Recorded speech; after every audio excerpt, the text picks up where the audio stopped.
6 मार्च 2021 एक ऐतिहासिक दिन था जब दुनिया के दो सबसे प्रभावशाली मजहबी रहनुमाओं की मुलाकात हुई। 84 साल के पोप फ्रांसिस, जो दुनिया के करीब 120 करोड़ कैथोलिक ईसाइयों के मजहबी रहनुमा हैं, वो पूरी दुनिया के रहने वाले शिया मुसलमानों की सबसे अजीम शख्सियत से मिलने पहुंचे तो एहतराम में अपने जूते बाहर उतारना नहीं भूले। वहीं 90 साल के बुजुर्ग आयतुल्लाह सिस्तानी ने भी खड़े होकर उनका इस्तकबाल किया। वहीं दोनों नेताओं की मुलाकात से पहले कबूतर उड़ाकर अमन और शांति का पैगाम दिया गया। आयतुल्लाह सिस्तानी की नजफ स्थित रिहाइश गाह पर हुई इस मुलाकात के बेहद अहम माने निकाले जा रहे हैं, खास तौर पर तब जब पोप फ्रांसिस की तरफ से करीब 1 महीने से उनसे मिलने का वक्त मांगा जा रहा था। इस मुलाकात के 2-3 अहम पैगाम हैं। पहला, अमन आलम के लिए काम करना। दूसरा ये पैगाम कि कोई धर्म आतंकवाद का हामी नहीं होता। दुनिया में आतंकवाद मुख्तलिफ मकसदों के लिए फैलाया जाता है। और तीसरी अहम बात यह है कि तहफ़्फ़ुज़ इंसानियत के लिए तमाम मज़ाहिब मिलकर काम करें। और सबसे अहम बात यह है कि आयतुल्लाह सिस्तानी की सादगी और उनका इखलास अमल जो उन्होंने दुनिया को बचाने के लिए, ISIS को मिटाने के लिए अंजाम दिया था, वो इस बात का सबब बना कि पोप फ्रांसिस इस कोरोना के हालात में इराक़ की इन तंग गलियों तक पहुँचे। दोनों लीडरों के बीच तकरीबन 1 घंटे की मुलाकात हुई और इस दौरान पूरी दुनिया में शांति, अमन और खुशहाली जैसे कई अहम मुद्दों पर बात हुई।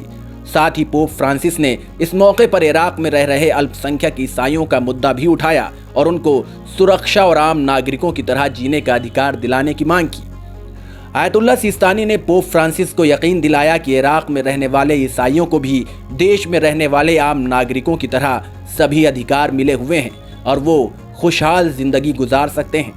वहीं पोप फ्रांसिस ने मौजूदा हालात में सबसे कमज़ोर और सबसे ज़्यादा सताए जाने वालों के पक्ष में आवाज़ उठाने पर आयतुल्लाह सिस्तानी का शुक्रिया भी अदा किया। पूरी दुनिया के अंदर जब ISIS जैसा एक आतंकवादी संगठन दुनिया को नीस्तो नाबूद करने के लिए, मिटाने के लिए आगे बढ़ रहा था, उस दौर में आयतुल्लाह उज़्मा सिस्तानी ने पूरे इराक़ की आवाम ही नहीं बल्कि पूरी दुनिया को ISIS के खूंखार इरादों से महफूज बनाया।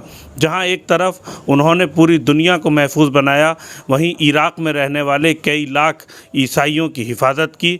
और वो महिलाएं कि जो ईसाई महिलाएं ISIS के कब्ज़े में थीं, उन्हें अरशदुश्शाबी और दूसरे संगठनों के ज़रिए से आज़ाद कराने के बाद महफूज मकामात तक पहुँचाया। यही वो ख़ास बात थी जो पोप फ्रांसिस को इराक़ के मुक़द्दस शहर नजफ़ अशरफ तक खींच कर ले आई। इराक़ में 2003 में अमेरिकी हमले से पहले ईसाइयों की तादाद तकरीबन 14 लाख थी, जो कि अब घटकर 2.5 लाख रह गई है।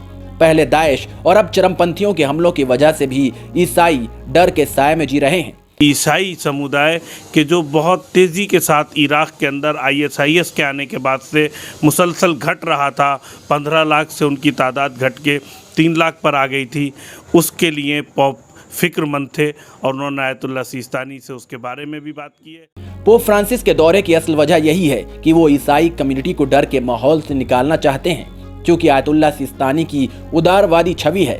इराक़ से दाइश के खात्मे में उनका अहम किरदार रहा है।